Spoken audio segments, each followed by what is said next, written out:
നാരായണ നാരായണ നാരായണ നാരായണ നാരായണ. ഓം. ശ്രീമദ് ഭാഗവത മഹാപുരാണം അഷ്ടമസ്കന്ധം പാലാഴി മഥനം കഥയാണ് നമ്മൾ പറഞ്ഞുകൊണ്ടിരിക്കുന്നത്. ഇനി 8ാമത്തെ അധ്യായമാണ് വേണ്ടത്. 8ാമത്തെ സ്കന്ധം 8ാമത്തെ അധ്യായം. ഇതിൽ പാലാഴി കടയുമ്പോൾ ഓരോന്നായിട്ട് പൊന്തി വരുന്നതാണ്. ഓം നാരായണായ വിദ്മഹേ വാസുദേവായ ധീമഹി തന്നോ വിഷ്ണു പ്രചോദയാൽ. ഓം വിഷ്ണവേ നമ. ഓം ദേവകീനന്ദനായ വിദ്മഹേ വാസുദേവായ ധീമഹി തന്നോ കൃഷ്ണ പ്രചോദയാൽ. ഓം ക്ലീം കൃഷ്ണായ നമ. ഓം മഹാദേവ്യൈ വിദ്മഹേ വിഷ്ണുപത്നീ ച ധീമഹി തന്നോ ലക്ഷ്മീ പ്രചോദയാൽ. ഓം ഹ്രീം ദുർഗായ നമ. ഓം ശ്രീ മഹാലക്ഷ്മിയൈ നമ. ഓം സുഭഗായൈ വിദ്മഹേ കാമദായിന്യൈ ധീമഹി തന്നോ ഭുവനേശ്വരീ പ്രചോദയാൽ. ഓം ഹ്രീം നമ. ഓം തത്പുരുഷായ വിദ്മഹേ മഹാദേവായ ധീമഹി തന്നോ രുദ്ര പ്രചോദയാൽ. ഓം നമ ശിവായ. ഓം. പാലാഴി മഥനത്തിലെ കഥയിലെ പ്രത്യേകത ശൈവ വൈഷ്ണവ ശാക്തേയ ഗാണപത്യ നാലാണ് നമുക്ക് വേണ്ടത്. ഈ 4 വരുന്നുണ്ട്. അപ്പോൾ പിന്നെ ആദിത്യൻ മാത്രമേ ഉള്ളൂ. ഓം ശ്രീ സൂര്യായ നമ. അത് ഒരു മേളനം തന്നെയാണ്. അതാണ് വിഹർത്തു കാമ, ഒന്ന് വിഹരിക്കാൻ തീരുമാനിച്ചു ഭഗവാൻ എന്നതാണ്. അപ്പം ഇത്രയും ഒരു നല്ല പൂർണ്ണമായിട്ടുള്ളൊരു കഥയാണ് ഈ പാലാഴി മഥനം കഥ. ഇപ്പോൾ മഹാദേവൻ ഈ പാലാഴിയിൽ നിന്ന് പൊന്തി വന്നതായിട്ടുള്ള വിഷം പാനം ചെയ്ത് ലോകത്തെ രക്ഷിച്ചു. അത് കഴിഞ്ഞ് കൈലാസത്തിലേക്ക് പോയി. അതുവരെയാണ് നമ്മൾ പറഞ്ഞു വെച്ചത്. ശിവൻ കൈലാസത്തിലെത്തി ഉറങ്ങി. അന്ന് ശിവരാത്രിയായിട്ട് ലോകര് മുഴുവനെ ആഘോഷിച്ചു. പാർവതി അന്ന് ഉറങ്ങാതെ കണ്ട് കാവലിരുന്നു. അപ്പോൾ എല്ലാവരും ഉറക്കൊഴിച്ച് പാർവതിക്ക് കൂട്ടിരുന്നു. അതാണ് ഈ ശിവരാത്രിയുടെ പ്രത്യേകത. അതാണ് പാർവതി ദേവി 2 ദിവസം മഹാദേവന് വേണ്ടിയിട്ട്, പിന്നെ ഉണ്ടാവൂട്ടോ ഇല്ല എന്നറിയില്ല, തിരുവാതിരയ്ക്കും ഭഗവാന്റെ പിറന്നാളാണ് അന്നും അതേപോലെ ഈ ശിവരാത്രിക്കും ഉറക്കൊഴിക്കുക, നോൻപ് നോക്കുക, ശിവപൂജ ചെയ്യുക, ഇങ്ങനെയൊക്കെ ചെയ്യാറുണ്ട്. ഇതൊക്കെ നല്ല ഭർത്താവിനെ കിട്ടാൻ കന്യകമാർ ശിവപൂജ ചെയ്യുന്ന രീതിയിലും ശിവവ്രതം ശിവദീക്ഷ എടുക്കുന്ന രീതിയിലൊക്കെ നമുക്ക് കാണാൻ സാധിക്കും. അതേപോലെ ഭാര്യ ആയിട്ടുള്ള കുടുംബിനി ഇത് നിലനിൽക്കാൻ വേണ്ടിയിട്ട് തിങ്കളാഴ്ച വ്രതം തൊട്ടുള്ള കാര്യങ്ങളൊക്കെ ചെയ്യും. അത് ഭർത്താവിനെ കിട്ടാൻ വേണ്ടിയിട്ട് എന്നല്ല, കിട്ടിയത് എന്നും സുരക്ഷിതമായിട്ട് ഈ 100 കൊല്ലം സുഖമായിട്ട് ജീവിക്കാം, ദാമ്പത്യം സ്ഥിരം സുഖത്തോട് കൂടിയിട്ട് അനുഭവിക്കാം. അതാണ്. അപ്പം ഇങ്ങനെ വീണ്ടും ഇവിടെ പാലാഴി കടയാനുള്ള ശ്രമമായി. അപ്പോൾ ഭഗവാൻ തന്നെയാണ് സഹസ്രപുരുഷനായിക്കൊണ്ട് സഹസ്രബാഹുവായിട്ട് കൈക്കൊണ്ട് തൻ്റെ 500 കൈയും വാലും താലിയും പിടിച്ചുകൊണ്ട് വാസുകിയെ പിടിച്ചുകൊണ്ട് കടയാണ്. അപ്പോൾ മന്ദിരം ഇങ്ങനെ തിരിയുന്നുണ്ട്, കടലൊക്കെ ശോഭിക്കുന്നുണ്ട്, മറ്റേ എല്ലാ പ്രപഞ്ചത്തിലെ അതിൻ്റെ എല്ലാവിധ പ്രഭാവവും വരുന്നുണ്ട്. അങ്ങനെ നല്ലോണം കടഞ്ഞ സമയത്ത് കാമധേനു ഉണ്ടായി എന്നാണ്. ആദ്യം ഉണ്ടായത് കാമധേനുവാണ്. ആ കാമധേനു ഉണ്ടായപ്പോൾ അത് യാഗത്തിന് ഗോരസം വേണം. അതുകൊണ്ട് ബ്രാഹ്മണർ അതിങ്ങനെ ആവശ്യപ്പെട്ടു എന്ന് പറയാൻ പറ്റില്ല. പക്ഷെ ബ്രാഹ്മണർക്ക് തോന്നി ഇത് കിട്ടിയാൽ ഭഗവാനെ സന്തോഷിപ്പിക്കാമായിരുന്നു, ഗോരസം കിട്ടൂലോ. അപ്പോൾ ആ കാമധേനുവിനെ മഹർഷികൾക്കായിട്ടാണ് കൊടുത്തു. ഈ ഗോലോകത്ത് കൃഷ്ണന് പാല് കുടിക്കണമെന്ന് തോന്നിയപ്പോൾ ഭഗവാൻ തന്നെയാണ് ഈ പശുവായിട്ട് വന്നതെന്നുണ്ട്. എന്നിട്ട് ശ്രീ സുദാമാവാണ് ആദ്യം ഈ ഭഗവാൻ പശുവിനെ കറന്നത്. എന്നിട്ട് ആ പാല് നിറഞ്ഞു, പാത്രം നിറഞ്ഞിട്ട് ഭഗവാന് കൊണ്ട് കൊടുക്കുകയാണ്. പോണ വഴിക്ക് ഒരു തുള്ളി പാല് പോയി. ആ തുള്ളി പാലാണ് ഈ വൈകുണ്ഠത്തിൻ്റെ 4 പുറമുള്ള പാലാഴി. ഗോലോകത്തിലെ ഒരു തുള്ളി പാല് വൈകുണ്ഠത്തിലെത്തിയപ്പോഴേക്കും പാലാഴി. അപ്പം അത്ര വ്യത്യാസമുണ്ട് തമ്മിൽ. വലിപ്പത്തിൻ്റെ വ്യത്യാസം, ഗൗരവത്തിൻ്റെ വ്യത്യാസം പലതുമുണ്ട്. അതേപോലെ അങ്കിരസ് മഹർഷിമാർക്ക് ഭഗവാന്റെ പ്രീതിക്ക് വേണ്ടിയിട്ട് യാഗാദികൾ ചെയ്യണം എന്ന് തീരുമാനിച്ചപ്പോൾ അവർ ഹോമദ്രവ്യങ്ങൾ എന്തൊക്കെയാണ് വേണ്ടതെന്ന് ഇങ്ങനെ ആലോചിച്ചു. അപ്പോൾ അതിന് പറ്റിയതായിട്ടുള്ള പരിശുദ്ധം എന്നുള്ളതൊന്നും കണ്ടില്ല, എന്തെങ്കിലും ന്യൂനത കണ്ടു. അപ്പോൾ ഭഗവാനെ പ്രാർത്ഥിച്ചപ്പോൾ ആവിർഭവിച്ചതാണ് കാമധേനു. ആ കാമധേനു പാല് കൊടുത്തു. പാല് തൈരാക്കി, അത് കടഞ്ഞു, വെണ്ണയാക്കി, വെണ്ണ നെയ്യാക്കി. നെയ്യ് ആക്കണത് വരെ അതിൽ മാലിന്യം ഉണ്ടായിരുന്നു എന്നാണ്. നെയ്യിന് പക്ഷേ മാലിന്യം ഇല്ല. അപ്പോൾ വലിയ സന്തോഷമായി. അതാണ്, നെയ്യിൽ ഒന്നും കളയില്ല, പരിശുദ്ധമാണ്. വെണ്ണയിൽ ലേശം വെള്ളമുണ്ട്, അപ്പോൾ അത് കാരണം വെള്ളം ഉണ്ടാവും. അതുപോലെ തന്നെ കുറച്ച് തൈരിൻ്റെ എത്ര കഴിക്കാലും മുഴുവൻ പോവില്ല എന്നാണ് പറയാം. അത് ഉരുക്കി വെള്ളം വറ്റിച്ച് അരിച്ച് ശുദ്ധമായിട്ടുള്ള നെയ്യാവണം. ഒരു 3000 ഉറുപ്പ്യ ഉണ്ടായാൽ നമുക്ക് 1 കിലോ നെയ്യ് കിട്ടുമോ എന്നുള്ളത് അറിയില്ല. നമ്മൾ പാല് വാങ്ങിയിട്ട് വെണ്ണ ഉണ്ടാക്കിയിട്ട് അത് ഉരുക്കിയിട്ട് നമ്മളതിനെ നെയ്യാക്കിയെന്ന് കൂട്ടുക.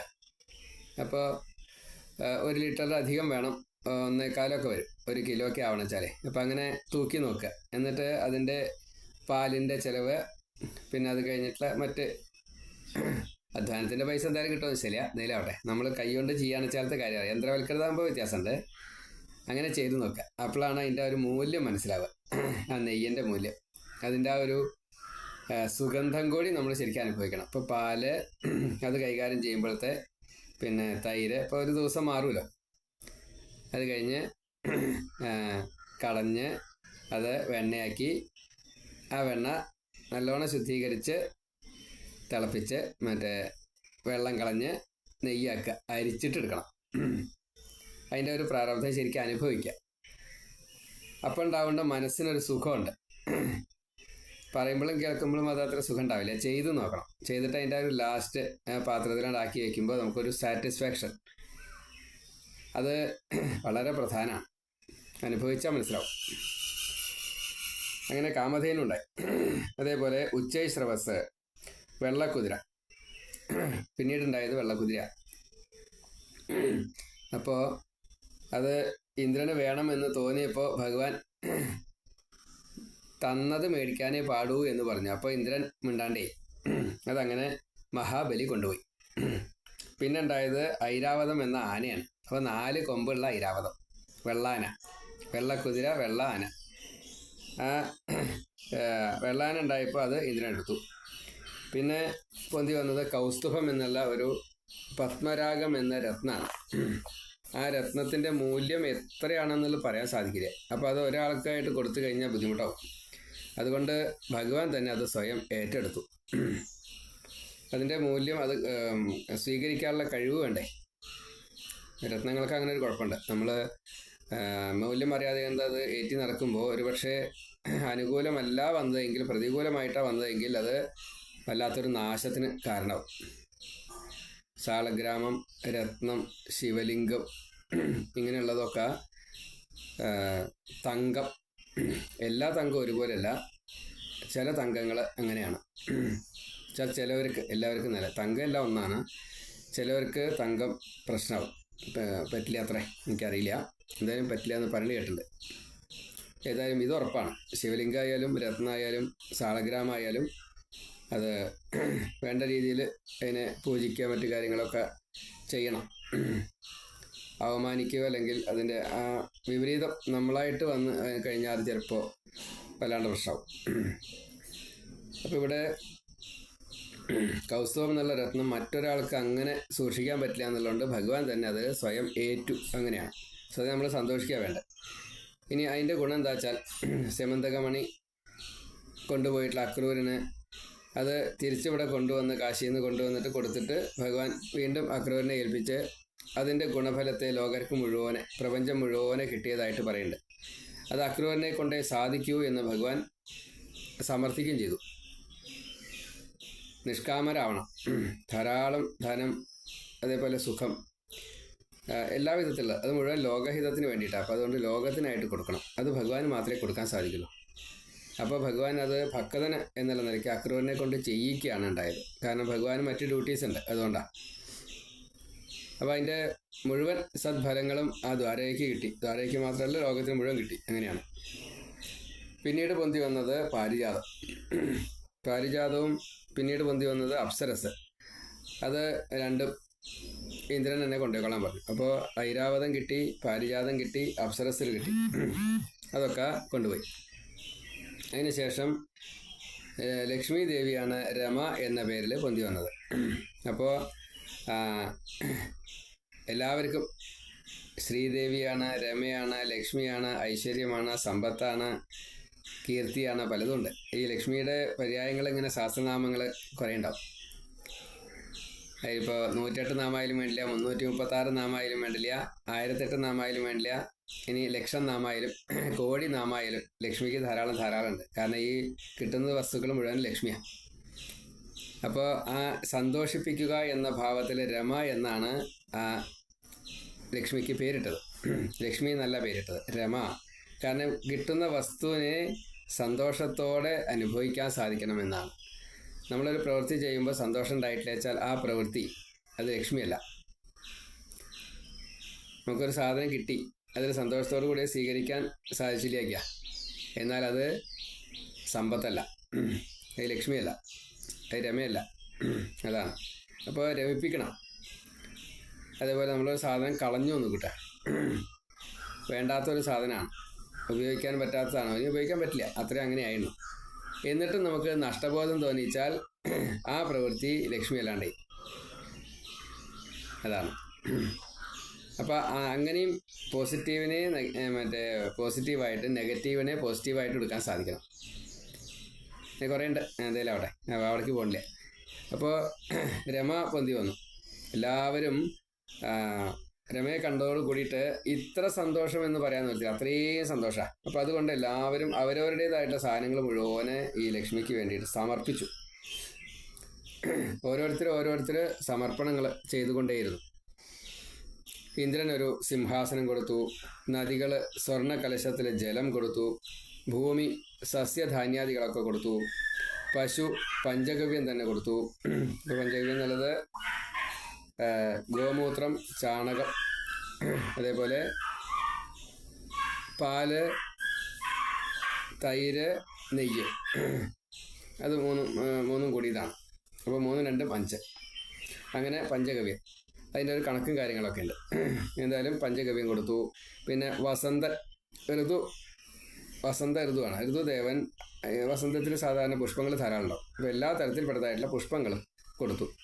ഋഷികൾ ശ്രീസൂക്തം ചൊല്ലിയിട്ട് ജപിച്ചു എന്നതാണ്. ഇപ്പോൾ എല്ലാ ദിവസവും ശ്രീസൂക്തമൊക്കെ ജപിക്കണമെന്നാണ് പറയുക. പുരുഷ സൂക്തം, ശ്രീസൂക്തം, നാരായണ സൂക്തം, അതേപോലെ ഭാഗ്യസൂക്തം, സംവാദ സൂക്തം, ആയുസൂക്തം, സാരസ്വതം, ഇങ്ങനെ ധാരാളം സൂക്തങ്ങളുണ്ട്.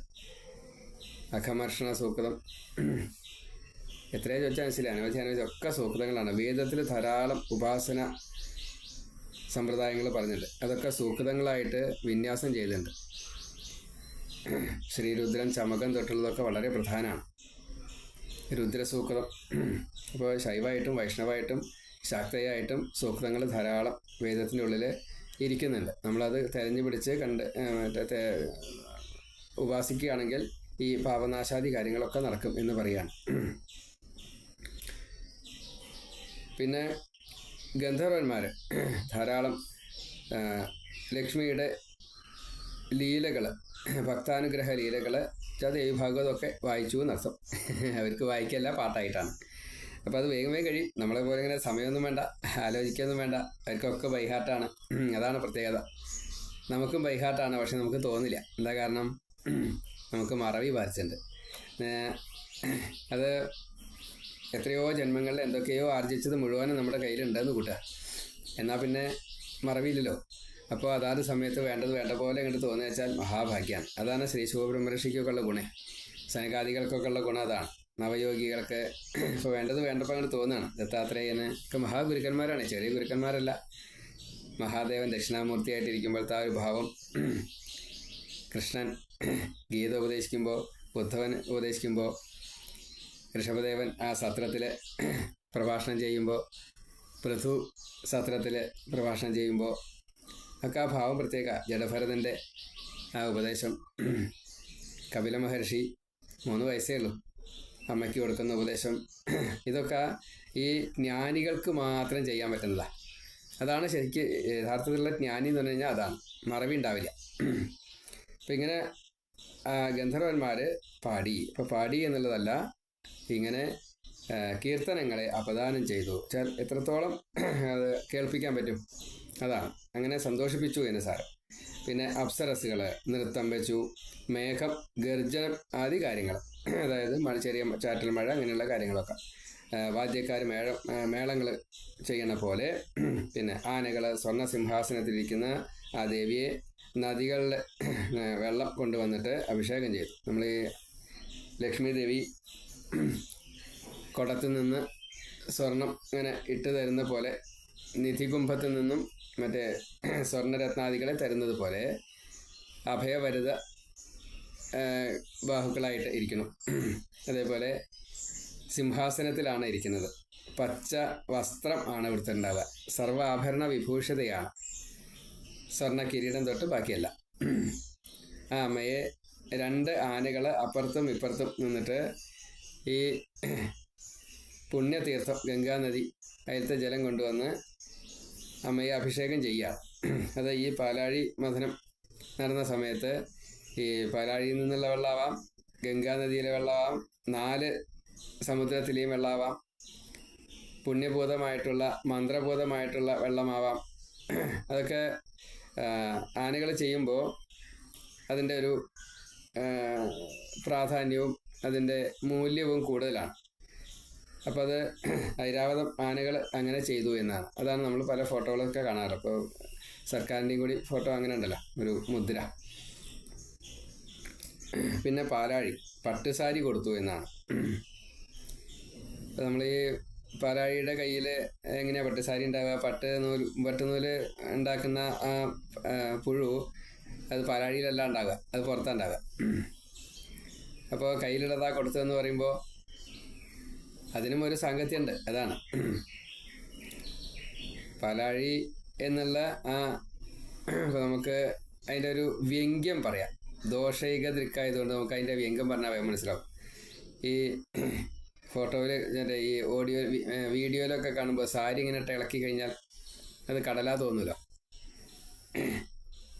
അപ്പോൾ അവിടെ പട്ടുസാരി, അപ്പോൾ പട്ടുസാരി അവിടെ എങ്ങനെ അതിൽ വെള്ളം ഉണ്ടോ?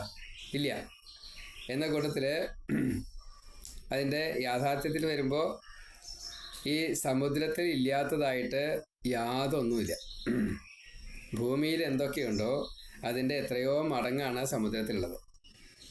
രത്നായാലും മുത്തായാലും മരങ്ങളായാലും, അതേപോലെ മനുഷ്യരാശി അടക്കം കടലിൽ ഉണ്ടാവും എന്നാണ് സങ്കല്പിക്കേണ്ടത്. നീന്താൻ വേണ്ടിയിട്ട് വാലുണ്ടാവുമോ നിശ്ചയം, തുഴയാനുള്ള സംവിധാനങ്ങൾ വേണമല്ലോ, അതറിയില്ല. എന്തായാലും എല്ലാം ഇപ്പം ഈ നമ്മൾ കാണുന്ന ഉപ്പസമുദ്രമാണോ എന്ന് അറിയില്ല. അത് ഏതായാലും ജലത്തിൽ ഇല്ലാത്തതായിട്ട് യാതൊന്നും ഇല്ല എന്നുള്ളതാണ്. അപ്പോൾ പട്ട് എന്നല്ല, നമുക്ക് സങ്കല്പിക്കാൻ പറ്റാത്ത ഈ തീയും അവിടെ ഉണ്ട്. കടലിൽ തീയുണ്ട്. ആ തീയിൻ്റെ പേരാണ് ബഡവാഗ്നി. നമുക്കിപ്പോൾ തീയനെ കടലിലേക്ക് എത്തിക്കാൻ സാധിക്കില്ല, നമ്മൾ കൂട്ടിയാൽ പറ്റില്ല.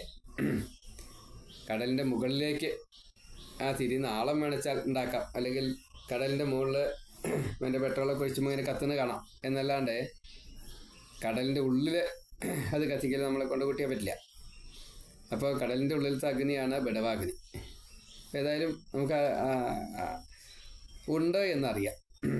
എങ്ങനെ എന്നുള്ളത് അതിൻ്റെ ഭാവ വ്യത്യാസങ്ങളും കാര്യങ്ങളൊക്കെ ഉണ്ടാവും. അത് ശീലിക്കണവർക്ക് അല്ലെങ്കിൽ അതിനെ പഠിച്ചവർക്ക് അത് പറയാൻ പറ്റും. അപ്പോൾ പാലാഴി പട്ടുസാരി കൊടുത്തു. വരുണൻ വൈജയന്തി മാല കൊടുത്തു. അതേപോലെ വിശ്വകർമാവ് എല്ലാ ആഭരണങ്ങളും കൊടുത്തു. കിരീടം, ചെവിയിലേക്ക് കർണാഭരണം, മൂക്കുത്തി, പിന്നെ തലമുടിയിൽ നെറ്റിയിലേക്ക് ഇടാനുള്ള ആഭരണം, പിന്നെ എവിടേക്കാണോ ആഭരണം വേണ്ടത് വെച്ചാൽ അവിടേക്കാണ്. കഴുത്തിലായാലും ശരി, കയ്യമ്പിലായാലും ശരി, കാലുമ്പിലായാലും ശരി. അത് സ്വർണം വേണ്ടെങ്കിൽ സ്വർണം. അരയ്ക്കുന്ന താഴെ അല്ലെങ്കിൽ അരയിൽ ഈ മറ്റേ പൊക്കിളിൻ്റെ മീതെയാണ് പൊന്നരഞ്ഞാണ് വരിക. അത് കഴിഞ്ഞാൽ പിന്നെ സ്വർണം പാടില്ല. പിന്നെ മുഴുവൻ വെള്ളിയോ അതിൻ്റെ താഴെയുള്ള ആഭരണങ്ങളോ മാത്രമേ പാടുള്ളൂ. അത് വേണ്ട രീതിയിൽ വരണം കൊടുത്തു. വിശ്വകർമാവും ഇതേപോലെ തന്നെ ആഭരണങ്ങളൊക്കെ കൊടുത്തു. വിശ്വകർമാവാണ് ആഭരണങ്ങളൊക്കെ കൊടുത്തത്. പിന്നെ നാഗങ്ങൾ 2 കുണ്ടലങ്ങൾ പ്രത്യേകമായിട്ട് കൊടുത്തു. സരസ്വതി മുത്തുമാല കൊടുത്തു. ബ്രഹ്മാവ് താമരപ്പൂവ് കൊടുത്തു. ലക്ഷ്മി ഇതൊക്കെ സ്വീകരിച്ച് പൂജയും കാര്യങ്ങളൊക്കെ, സ്വതേ ഇന്ദ്രൻ്റെ വക പ്രത്യേക പൂജയും കാര്യങ്ങളൊക്കെ ഉണ്ട്, അതെല്ലാം സ്വീകരിച്ചു. അതിനുശേഷം എഴുന്നേറ്റ് തനിക്ക് കിട്ടിയതായിട്ടുള്ള ഒരു മാല, വരണമാല, ഒരു ഭർത്താവിനെ കിട്ടണം. അപ്പോൾ ആ ഭർത്താവിനെ മാല ഇടാൻ വേണ്ടിയിട്ട് കയ്യിലൊരു വരണമാല ഉണ്ടാവും. നമ്മൾ രുക്മിണി സ്വയംവരത്തിനൊക്കെ കയ്യിൻ്റെ മുകളിലൊരു മാല തൂക്കിയിടാറുണ്ട്. ഞാനൊക്കെ എന്തായാലും നിർബന്ധമായിട്ട് മാല കൈ പിടിച്ചുകൊണ്ടാണ് പ്രദക്ഷിണം വെച്ചാൽ, എവിടുന്ന വരണം വെച്ചാൽ ആഘോഷമായിട്ട് വരുമ്പോൾ ഞാൻ അതിൻ്റെ ഒരു മാല, കൃഷ്ണൻ ഇടാനുള്ള മാല ഈ ലക്ഷ്മിയുടെ കയ്യിലുണ്ടാവും, രുക്മിണിയുടെ കയ്യിലുണ്ടാവും. കഴുത്തിൽ മാല വേറിട്ടുണ്ടാവും. അതേപോലെ ഇവിടെ പൂജിച്ച് വെച്ചുള്ള മാല ഉണ്ടാവും. അപ്പോൾ ഈ കയ്യിലുള്ള മാലയാണ് കൃഷ്ണന് ചാർത്തുക, പൂജിച്ച മാലയാണ് കൃഷ്ണൻ രുക്മിണിക്ക് ചാർത്തുക. അങ്ങനെ അപ്പം ഇങ്ങനെ മാല, ആ ലക്ഷ്മി മാല കൈ പിടിച്ചിട്ട് ഇങ്ങനെ തിരയാണ്, വരനെ തിരയാണ്. വരനെ തിരയുമ്പോൾ ദോഷമില്ലാത്ത ഒരാളെ കാണണമല്ലോ, ദോഷമില്ലാത്ത ഒരാളെയും കാണാനില്ല. ഓരോരുത്തരായിട്ട് നോക്കി എന്നാണ്. അപ്പോൾ ചിലർക്ക് തപസ്സുണ്ട്, അപ്പോൾ എന്തായി വിപരീതമായിട്ട് കോപമുണ്ട്, അപ്പോൾ കാരണം വയ്യ. പിന്നെ നല്ല ജ്ഞാനമുണ്ട്, പക്ഷെ ആസക്തി, അത് വലിയ ദോഷമാണ്. പിന്നെ മഹാനാണ്, പക്ഷേ വൈരാഗ്യമില്ല. അതുപോലെ മേധാശക്തി ഉണ്ട്, പക്ഷേ സ്വാതന്ത്ര്യമില്ല. ധാർമ്മികനാണ്, ജീവകാരുണ്യമില്ല, അപ്പം അത് വലിയ കഷ്ടമാണ്. ത്യാഗിയാണ്, മുമുക്ഷുവല്ല. പരാക്രമിയാണ്, നാശമുണ്ട്. നിസ്സംഗനാണ്, ഭർത്താവ് ആവാൻ പറ്റില്ല. നിസ്സംഗർക്ക് ഭർത്താവാൻ പറ്റില്ല. സംഘം വേണ്ടാച്ചാൽ പിന്നെ ഇങ്ങനെ ഭർത്താവ്. ദീർഘായുസ്സുണ്ട്, പക്ഷേ സദ്ഗുണങ്ങളൊന്നുമില്ല. സത്സ്വഭാവമുണ്ട്, പക്ഷേ അല്പായുസ, അപ്പം അതും വയ്യ. എല്ലാം ഉണ്ട്, പക്ഷേ അമംഗളനാണ്. മഹാദേവനെ ഉദ്ദേശിച്ചിട്ടാണ്. അതേപോലെ തന്നെ നോക്കണില്ല എന്നാണ് ഒരാളെ കണ്ടത്, അത് വിഷ്ണുവാണ്. തന്നെ നോക്കണില്ല, ബാക്കിയുള്ളവരൊക്കെ തന്നെ കിട്ടാൻ വേണ്ടിയിട്ട് തന്നെ നിങ്ങളുടെ ആവാഹിക്കുകയാണ്. ഈ എത്രത്തോളം ആവാഹിക്കണമെന്ന് ചോദിച്ചാൽ അതിശയില്ല. ഈ പൂവാലന്മാർ പെൺകുട്ടികളെ കാണുന്ന പോലെ അങ്ങോട്ട് കിട്ടണം, അങ്ങനെ ആവാഹിക്കുകയാണ് കണ്ണുകൊണ്ട്. അപ്പോൾ അവരിലൊന്നും ലക്ഷ്മിക്ക് ഒരു താല്പര്യമില്ല. അപ്പോൾ എല്ലാം ഉണ്ട്, പക്ഷേ എന്നെ നോക്കണില്ല, അത് മാത്രമേ ഒരു ദോഷമായിട്ട് കണ്ടുള്ളൂ. അപ്പോൾ ദോഷം കണ്ടു കേട്ടോ, എന്നെ നോക്കണില്ല എന്നൊരു ദോഷം കണ്ടു. പക്ഷെ അപ്പോൾ ലക്ഷ്മി വിചാരിച്ചെന്താ വെച്ചാൽ, ഞാൻ ഭാര്യയായി കഴിഞ്ഞാൽ എന്നെ ശ്രദ്ധിക്കാൻ വേണ്ടതൊക്കെ ഞാൻ ചെയ്യും, അപ്പം എന്നെ നോക്കിക്കോളും എന്ന് കണക്കാക്കിയിട്ട് മാറി നിൽക്കുകയാണ് കേട്ടോ. വിഷ്ണു മാറി നിൽക്കുക, വിഷ്ണുവിൻ്റെ അവിടെ ചെന്ന് മാലയിട്ടു എന്നാണ്. സ്വതവേ വരൻ കിഴക്ക് നിന്ന് പടിഞ്ഞാട്ട് തിരിഞ്ഞു നിൽക്കുക, വധു പടിഞ്ഞാറ് നിന്ന് കിഴക്കോട്ട് തിരിഞ്ഞു നിൽക്കുക. കിഴക്ക് സൂര്യൻ ഉദിച്ചു വരുന്ന പോലെയാണ് വരൻ്റെ സ്ഥാനം എന്നാണ് പറയുക. അപ്പോൾ ശരിക്ക് കല്യാണം നടക്കുമ്പോൾ നമ്മൾ മാല ഇടേണ്ടത് വധു ഈ കിഴക്കോട്ട് നോക്കിയിട്ടാണ് വരൻ്റെ കഴുത്തിൽ മാല ഇടേണ്ടത്. അതേപോലെ വരൻ പടിഞ്ഞാട്ട് നോക്കിയിട്ടാണ് വധുവിൻ്റെ കഴുത്തിൽ മാല ഇടേണ്ടത്. അതൊരു ശാസ്ത്ര നിയമമാണ്. പക്ഷേ ചിലരിക്കലൊക്കെ അത് തിരിച്ച് കാണാറുണ്ട്. വരൻ പടിഞ്ഞാറ് കിഴക്കോട്ട് നോക്കി നിൽക്കും, എന്നിട്ട് വധു പടിഞ്ഞാട്ട് നോക്കിയിട്ട് വരനെ മാല ചാർത്തും. ഞാനെന്തായാലും സമ്മതിക്കാറില്ല. എനിക്ക് എൻ്റെ നിയമം ഇങ്ങനെയാണ്, എൻ്റെ പ്രമാണം ഇതാണ്. അപ്പം ഇങ്ങനെ ലക്ഷ്മി തൻ്റെ ഭർത്താവിനെ ആദ്യമായിട്ട് വരിച്ചു. സ്വയംവരത്തിന് കന്യക വരനെ വരിക്കുന്നു എന്നാണ്. ആദ്യം കന്യക വരനെ വരിക്കുന്നു എന്നാണ്, മാലയിട്ട് സ്വീകരിക്കുന്നു എന്നാണ്. അപ്പോൾ നമ്മൾ സാധാരണഗതിയിൽ ബ്രാഹ്മണ വിധി പ്രകാരമാകുമ്പോൾ അച്ഛനാണ് മകളുടെ കഴുത്തിൽ താലി കെട്ടിയിട്ട് ഈ യജ്ഞമണ്ഡപത്തിലേക്ക് എത്തിക്കുക. അതിനുള്ള അർഹത, വരനെ സ്വീകരിക്കാനുള്ള അർഹത കൊടുക്കുന്നത് അച്ഛനാണ്. ഇപ്പം താലികെട്ടൽ അച്ഛനാണ്, അല്ലാണ്ട് വരൻ വധുവിൻ്റെ കഴുത്തിൽ താലികെട്ടല്ല ചെയ്യുക. പിന്നെ വരനെ കൊണ്ട് ഈ വധുവിൻ്റെ കൈ പിടിപ്പിക്കലാണ് പാണിഗ്രഹണം. വരനെ കൊണ്ട് വധുവിൻ്റെ കൈ പിടിപ്പിക്കലാണ്, അതാണ് പാണിഗ്രഹണം. അപ്പം ഈ രണ്ടും വളരെ പ്രധാനമാണ്. പിന്നെ വേറൊരു പ്രധാനമായിട്ടുള്ളൊരു ചടങ്ങുള്ളത് മലര് ഹോമം ആണ്. മലര് ഹോമം എന്നുള്ളത് സാത്വികമായിട്ടുള്ള ബുദ്ധി ഉണ്ടാക്കുവാനാണ്. വധുവാണ് ഹോമിക്കുക. വരൻ കൊടുക്കുന്ന മലരിനെ വധുവാണ് ഹോമിക്കുക. അപ്പോൾ രണ്ടുപേർക്കും ഒരേപോലെ അതിൻ്റെ ഉത്തരവാദിത്വമുണ്ട്. ആജ്യം ചേർത്തതാണ്, ശുദ്ധമായിരിക്കും, അതുകൊണ്ട് തന്നെ മനഃശുദ്ധി കിട്ടും. അതാണ്. പിന്നെ 7 സ്റ്റെപ്സ് രണ്ടുപേരും കൂടിയിട്ട് കൈ പിടിച്ചുകൊണ്ട് ഒരുമിച്ച് നടക്കണമെന്നാണ്. 7 സ്റ്റെപ്പ് എന്നുള്ള 7 ലോകമാണ്. ദേഹത്തിൻ്റെതായിട്ടുള്ള 7 ലോകത്തിൻ്റെ അവസ്ഥ ഒന്ന്. ഊർധ്വലോകങ്ങൾ 7 ലോകങ്ങളാണ്. അപ്പം അതും 7 ലോകമാണ്. അധോലോകത്തു നിന്നാണ് വരവ്. പ്രാണിവർഗം, സസ്യജാലം, പ്രാണിവർഗം, പിന്നെ തിര്യക് ജാതി, അത് കഴിഞ്ഞിട്ടൊക്കെയാണ് മനുഷ്യ ശരീരം കിട്ടുക. അപ്പോൾ അധോലോകത്തു നിന്നാണ് മുകളിലേക്ക് വരിക. അപ്പോൾ 7 സ്റ്റെപ്സ് അങ്ങനെ. ഇങ്ങനെ 7 സ്റ്റെപ്പ് വരും.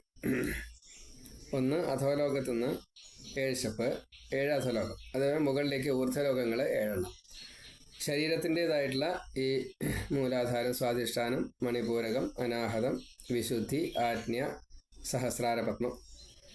അത് കഴിഞ്ഞാൽ 8ാമത്തേതാണ് വൈകുണ്ഠലോകം. അപ്പോൾ അതങ്ങനെ 3 ലോകം, 7 21. അപ്പോൾ അതിനെ കണക്കാക്കിക്കൊണ്ട് നമ്മൾ 3 പ്രദക്ഷിണമൊക്കെ വയ്പ്പിക്കും. കൈ പിടിച്ചിട്ട് 3 പ്രദക്ഷിണമൊക്കെ വയ്പ്പിക്കും. അതിൻ്റെയൊക്കെ സങ്കല്പം അങ്ങനെയാണ്. അപ്പം ഇങ്ങനെ വിവാഹത്തിൻ്റെതായിട്ടുള്ള രീതികൾ. വിഷ്ണുവിനെ രമ മാലയിട്ട് സ്വീകരിച്ചു. ഇനി വരൻ വധുവിന് ഹൃദയത്തിലാണ് സ്ഥാനം കൊടുക്കേണ്ടത്. അപ്പം അതുകൊണ്ട് വിഷ്ണു ലക്ഷ്മിക്ക് വക്ഷസ്സിൽ സ്ഥാനം കൊടുത്തു എന്നാണ്. അത് ആ ശ്ലോകം വക്ഷസ്സിൽ പറഞ്ഞു എന്ന് മാത്രമേ ഉള്ളൂ. എൻ്റെ ഹൃദയത്തിൽ ലക്ഷ്മിയുണ്ട്, എൻ്റെ മനസ്സിൽ ലക്ഷ്മിയുണ്ട്, ഞങ്ങൾ തമ്മിൽ വേർപാടില്ല, ഇത് അറിയൂ എന്നതാണ്. അപ്പോൾ നമ്മൾ അമ്പലത്തിലൊക്കെ പോയി കഴിഞ്ഞാൽ പുരുഷന്മാർ ദേവീദേവന്മാരെ തൊഴുമ്പോൾ ആ ദേവീദേവന്മാരിൽ നിന്നും സ്വീകരിക്കുന്നതായിട്ടുള്ള അനുഗ്രഹം അത് വക്ഷസ്സിലൂടെ സ്വീകരിക്കണമെന്നാണ്. അതാണ് അതിൻ്റെ ശാസ്ത്രം. പുരുഷന് വക്ഷസ്സിലൂടെ അനുഗ്രഹത്തെ സ്വീകരിക്കാം എന്നാണ്. അപ്പോൾ ഭഗവാൻ അത് സ്വീകരിച്ചത് വക്ഷസ്സിലാണ്. ഇനി സ്ത്രീകൾക്കാണ് വെച്ചാൽ മുഖത്തിലൂടെ സ്വീകരിക്കാമെന്നാണ്. സ്ത്രീകൾക്ക് വക്ഷസ്സിലൂടെ അല്ല. സ്ത്രീകൾക്ക് ഈ വസ്ത്രം ധരിക്കാം. അവർ മുഖത്തിലൂടെ സ്വീകരിക്കണമെന്നാണ്. സ്ത്രൈണത എന്നുള്ളത് പഞ്ചേന്ദ്രിയ പ്രീത്യർത്ഥം ആണ്. നമ്മളൊക്കെ ഈ ആണുങ്ങൾ സ്ത്രീകളാണ്, കാരണം പഞ്ച ഇന്ദ്രിയ പ്രീതി ആഗ്രഹിക്കുന്നവരാണ്. പഞ്ചേന്ദ്രിയ പ്രീത്യർത്ഥം ഈ സ്ത്രീ ദേവീദേവന്മാരിൽ നിന്ന് വരത്തെ, അനുഗ്രഹത്തെ സ്വീകരിക്കുന്നു എന്നാണ്. പുരുഷൻ അത് ആ പഞ്ചേന്ദ്രിയങ്ങളെ നിയന്ത്രിക്കുന്നതായിട്ടുള്ള മനസ്സിലൂടെ, മനസ്സ് 6ാമത്തെ ഇന്ദ്രിയമാണ്, മനസ്സിലൂടെ ഈ ആഗ്രഹത്തെ സ്വീകരിക്കുന്നു, വരത്തെ സ്വീകരിക്കുന്നു, അനുഗ്രഹത്തെ സ്വീകരിക്കുന്നു. അപ്പോൾ അതിനെ കൺട്രോൾ പുരുഷനാണ്. സ്ത്രീക്ക് അതിൻ്റെ പ്രാവർത്തിക വശവും അതേപോലെ പുരുഷന് അതിൻ്റെ കൺട്രോളും. അങ്ങനെ ആകുമ്പോഴാണ് സ്ത്രീ പുരുഷ ബന്ധം പൂർണ്ണമായിട്ടും ചേരുള്ളൂ, ഫുള്ളാവുള്ളൂ. അപ്പോൾ വളരെ പ്രാധാന്യമുണ്ട് സ്ത്രീ പുരുഷ കല്യാണത്തിന്, വളരെ പ്രാധാന്യമുണ്ട്. അതിൻ്റെ ആ ചടങ്ങ് യഥാവിധി. പിന്നെ ധർമ്മം ഒരുമിച്ച് സഹചര എന്നാണ്. അപ്പോൾ ഒരുമിച്ച് ചെയ്യണമെന്നാണ്. രണ്ടുപേരും പതിയുടെ വ്രതം പത്നി സ്വീകരിക്കണം. അതാണ് പാതിവ്രത്യം. പതിയുടെ വ്രതം എന്താണോ, ഇപ്പോൾ പതി ഭാഗവതം വായന ആണെച്ചാൽ പത്നിയും ഭാഗവതം വായനയാവണം. പതി ദേഹണക്കാരനാച്ചാൽ പത്നിയും ദേഹണക്കാരനാവണം, ദേഹണക്കാരത്തിയാവണം. വാര് പൂവുണ്ടാക്കുകയെന്ന് വെച്ചാൽ ഷാരസ്യാർ, വാരസ്യാർ, ഷാരസ്യാരൊക്കെ പൂവുണ്ടാക്കുക, മാല കെട്ടുക, അങ്ങനെയുള്ള. അപ്പോൾ എന്താണോ ഭർത്താവ് ചെയ്യണമെന്ന് വെച്ചാൽ അത് തെങ്ങുമ്മ കയറുന്ന ആളെ വെച്ചാൽ ഭാര്യ തെങ്ങുമ്മ കയറണ്ട കേട്ടോ. അല്ല, ദുശ്ചോദ്യം ചോദിക്കുന്നവരാണ് നമ്മളെ. അപ്പോൾ അതുകൊണ്ട് പറയണമെന്ന് മാത്രമേ ഉള്ളൂ. മദ്യപാനം ഉണ്ട് വെച്ചാൽ മദ്യപാനം വേണ്ട, ചൂത് കളിക്കാൻ പോകുന്ന ആളെ വെച്ചാൽ ചൂത് കളിക്കണ്ട. ഭർത്താവിൻ്റെ ഇംഗിതം ചെയ്യും വേണം. അതാണ് ശീലാവതി കാണിച്ചു കൊടുത്തത്. ഭർത്താവിന് കുഷ്ഠരോഗമാണ്, ഇവിടെ സുന്ദരിയായിട്ടുള്ള ഭാര്യയാണ്. ആ ഭാര്യയുടെ അടുത്ത് ഈ കുഷ്ഠരോഗിയായിട്ടുള്ള ഭർത്താവ് പ്രാപിക്കാൻ ചെല്ലില്ല. എന്നിട്ട് വേശ്യയുടെ അടുത്ത് പോയിട്ട് സംഘം ചെയ്യും. അപ്പോൾ അതിന് നടക്കാൻ വയ്യ. ഈ കൊട്ടയിൽ ഏറ്റിയിട്ട് ഈ ശീലാവതി അവിടേക്ക് കൊണ്ടുപോകും ഭർത്താവിന്. അതൊരു പാതിവൃത്തിയാണ്. നമ്മളങ്ങനെ ചെയ്യണം എന്നല്ല പറയണത്. അതുകൊണ്ടുള്ള ഉണ്ടായിട്ടുള്ള ഫലത്തെയാണ് ഇവിടെ അത് പറയാനാണ് ഇത് പറയണത്. ഈ നേരം വിളിച്ചാകുമ്പോൾ തന്നെ ഇതാണോ പറയേണ്ടത് എന്ന് ചോദിക്കുന്നവരുണ്ട്. അങ്ങനെയല്ല, അതിൻ്റെ ഫലത്തെ അറിയുമ്പോഴാണ് അതിൻ്റെ പൂർത്തിയായിട്ട് മനസ്സിലാവുക. ഇങ്ങനെ കൊട്ടയിൽ ഏറ്റിക്കൊണ്ട് പോകുന്ന വഴിക്ക് ഒരു തവണ ശാണ്ഡില്യനെ ഈ ശൂലത്തിൽ കുത്തി കയറ്റിയിട്ട് തൂങ്ങി ഇങ്ങനെ കിടക്കുന്നുണ്ട്, മരിക്കാതെ കണ്ട്. കാലിൻ്റെ മുകളിലൊന്ന് കൊണ്ടു ഈ കൊട്ടയിലുള്ള ഭർത്താവിൻ്റെ ശരീരം. അപ്പോൾ അദ്ദേഹത്തിന് വേദനിച്ചു. അദ്ദേഹം ശപിച്ചു, സൂര്യൻ ഉദിക്കുന്നതിന് മുന്നേ, രാത്രിയാണ് പോണത്, സൂര്യൻ ഉദിക്കുന്നതിന് മുന്നേ എന്നെ ഉപദ്രവിച്ച ആൾ മരിച്ചു പോട്ടെ എന്ന്. അപ്പോൾ ശീലാവതി ഇത് കേട്ടു, കാര്യം മനസ്സിലായി. അപ്പോൾ എന്നാൽ എൻ്റെ ഭർത്താവ് മരിക്കുകയാണല്ലോ ചെയ്യുക, എന്നാൽ നാളെ സൂര്യൻ ഉദിക്കണ്ട എന്ന് പറഞ്ഞു. ലോകം മുഴുവനെ സ്തംഭിച്ചു ഈ വാക്ക് കേട്ടപ്പോൾ. ശീലാവതിയാണ് പറഞ്ഞതേ, അത്ര പാതിവൃത്യ. അപ്പോൾ ദേവകളും എല്ലാവരും കൂടിയിട്ട് ഇവിടെ എത്തി. സൂര്യൻ ഉദിക്കാണ്ടിരിക്കാൻ പറ്റില്ല എന്ന് പറഞ്ഞു. എൻ്റെ ഭർത്താവ് മരിക്കാൻ പാടില്ല എന്ന് പറഞ്ഞു. അറിഞ്ഞുകൊണ്ട് ചെയ്തിട്ടുള്ള തെറ്റല്ല അത്. അപ്പോൾ അറിയാണ്ട് സംഭവിച്ച ഒരു തെറ്റിന് മരണശിക്ഷ വിധിക്കാൻ പാടില്ല എന്ന് പറഞ്ഞു. എൻ്റെ പാതിവൃത്യം ശരിയാണെങ്കിൽ ഞാൻ പറഞ്ഞ വാക്ക് എനിക്ക് പാലിപ്പിച്ച് തരണം, എന്ന് വെച്ചാൽ സാധിപ്പിച്ച് തരണം. അത് സമ്മതമാണെങ്കിൽ ആവാം, വിരോധമില്ല എന്ന് പറഞ്ഞു. മരിക്കരുത്, അത്രയേ ഉള്ളൂ, വേറെ കുഴപ്പമൊന്നുമില്ല. അപ്പോൾ എല്ലാവരും കൂടിയിട്ട് തീരുമാനിച്ചത് ഈ ശാണ്ഡില്യൻ്റെ അസുഖത്തെ മാറ്റാനാണ്. കുഷ്ഠരോഗം മാറി, പിന്നീട് വേശ്യാവൃത്തിക്ക് പോകേണ്ടി വന്നില്ല, ഏറ്റി കൊണ്ടുപോകേണ്ടി വന്നില്ല. ഈ ഭാര്യയെ ഈശ്വരിയായിട്ട് കണ്ടുകൊണ്ട് ഭഗവാൻ ലക്ഷ്മിയെ വക്ഷത്തിൽ വെച്ച കൂട്ടത്തിൽ ആ പത്നിയെ, ശീലാവതിയെ പത്നിയായിട്ടും ഈശ്വരിയായിട്ടും കണ്ടു. ഭർത്താവ് ഭാര്യയെ അങ്ങനെയാണ് കാണേണ്ടത്. ഇത് വേദിയിൽ പറയുമ്പോൾ ഈ കൊണ്ടുപോണ രംഗവും ശീലാവതിയുടെ ഈ വക കാര്യങ്ങളൊക്കെ ഭർത്താവിൻ്റെ ഈ ദൂഷ്യത്തെയും പൊലിപ്പിച്ച് പറയും. അപ്പോൾ അതിന് കാര്യമില്ല. ഇതിൻ്റെ ഫലം ഇതാണ്, ഭർത്താവിൻ്റെ രോഗം മാറി, സൂര്യനെ പോലും തടുത്തു നിർത്താനുള്ള കഴിവുണ്ട് പാതിവൃത്യത്തിന്. അതേപോലെ ഭർത്താവിൻ്റെ മനസ്സ് ശുദ്ധമായി തീർന്നു. അതാണ് പാതിവൃത്യത്തിൻ്റെ ഫലം. അങ്ങനെ ജീവിക്കാൻ സാധിക്കണം. അപ്പോൾ ലക്ഷ്മി അത് ചെയ്തു, ഭഗവാനും അത് ചെയ്തു. അതാണ് ഇത് പരസ്പര പൂരക. അതുകൊണ്ട് 3 ലോകവും സമ്പത്തായി. എല്ലാവരും ലക്ഷ്മിയെ സ്തുതിച്ചു. ഭഗവാനെയും അസുരന്മാരെയും ദേവന്മാരെയും ഈ ഋഷിമാരെയും ഈ ലോകത്തിലെ സർവ്വചരാചരങ്ങളെയും ഒരേപോലെ ലക്ഷ്മിക്ക് സേവിക്കാൻ സാധിച്ചു. അതാണ് ലക്ഷ്മിയുടെ ഭാഗ്യം. നമ്മളൊക്കെ ഭഗവാനെ സേവിക്കുന്നുണ്ട്, പക്ഷേ അവിടുന്ന് ഇങ്ങോട്ട് എന്തെങ്കിലും കിട്ടാനാ. ലക്ഷ്മിക്ക് ഭഗവാനിൽ നിന്ന് സ്വതം ഒന്നും കിട്ടാനില്ല. ഭഗവാന്റെ പാദസേവ ചെയ്യാൻ വേണ്ടിയിട്ട് തുളസിയോട് ചിലപ്പോൾ മത്സരിച്ചു എന്ന് വരാം, അത്രയേ ഉള്ളൂ. ലക്ഷ്മി ലോകർക്ക് മുഴുവൻ ഭഗവാനിൽ നിന്ന് എന്താണോ, ഭഗവാന്റെ ആജ്ഞ എന്താണോ കൊടുക്കുക അത് മുഴുവൻ കൊടുത്തുകൊണ്ടേയിരിക്കും. അതാണ് സേവനം. അപ്പോൾ ഒരു പൂജ കൊണ്ട് ലക്ഷ്മി സ്വന്തമാക്കി ഭഗവാനെ. അതാണ് നമുക്ക് 2 പൂജ വേണം. ലക്ഷ്മിക്ക് ഒരു പൂജ വേണ്ടി വന്നല്ലോ, അതുകൊണ്ടാണ്. അപ്പം അങ്ങനെയുള്ള ആ ലക്ഷ്മിക്ക് സ്ഥാനം ഭഗവാൻ വക്ഷസ്സിൽ തന്നെ കൊടുത്തു. പിന്നെ അസത്തുക്കളായിട്ടുള്ളവർക്ക് ഭഗവാന്റെ ആജ്ഞ ഇല്ലാതെ കണ്ട് ലക്ഷ്മി കൊടുക്കാറില്ല ഒന്നും എന്ന് ഒരു നിയമമുണ്ട്. അതെങ്ങനെയാ വെച്ചാൽ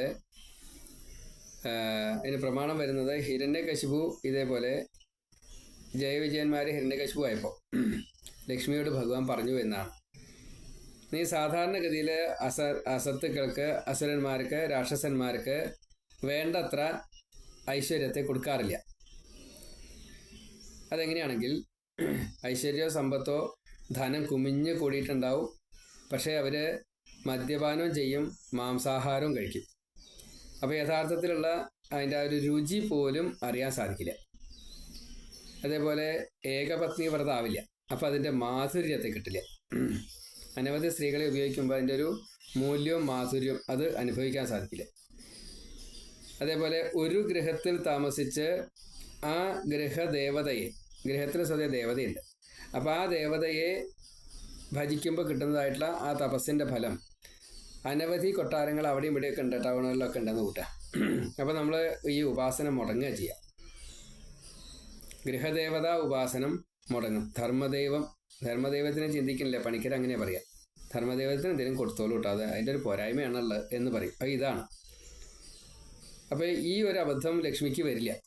അപ്പോൾ ലക്ഷ്മിയോട് പറയാണ്, ഇത് എൻ്റെ ഭക്തനാണ്, അസുരനായിട്ടാണ് വരുന്നത്, വേണ്ടതൊക്കെ കൊടുത്തോളണം, ഇല്ലെങ്കിൽ ഞാൻ ലക്ഷ്മി എന്ന് വിളിച്ചു എന്നാണ്. അപ്പം അതിന് ശേഷം ഇപ്പോൾ ലക്ഷ്മി എല്ലാവർക്കും വേണ്ടതൊക്കെ കൊടുക്കണ്ടേ, പക്ഷെ അനുഭവിക്കണ്ടോന്ന്, അനുഭവിക്കാൻ ലക്ഷ്മി സമ്മതിക്കില്ല, അത് വേറെ വിഷയം. കൊടുക്കും, ധാരാളമായിട്ട് കൊടുക്കും. പണ്ട് കൊടുത്തായിരുന്നില്ല. അപ്പോൾ ഭഗവാന്റെ ഇച്ഛയ്ക്കനുസരിച്ചാണ് ഇപ്പോൾ കൊടുക്കുന്നത്. ഇപ്പോൾ നമ്മൾ മറ്റേ ചീത്ത ചെയ്യുന്ന ആളുകൾക്ക് സമ്പത്ത് കുമിഞ്ഞ് കൂടിയുണ്ടാവും, നല്ലത് ചെയ്യുന്ന ആൾക്കാരോട്ട് പൈസ കൊടുക്കൂല. അപ്പോൾ അത് ഇന്നത്തെ ഒരു കരികാലത്തിൻ്റെ ഒരു പ്രത്യേകതയാണ്.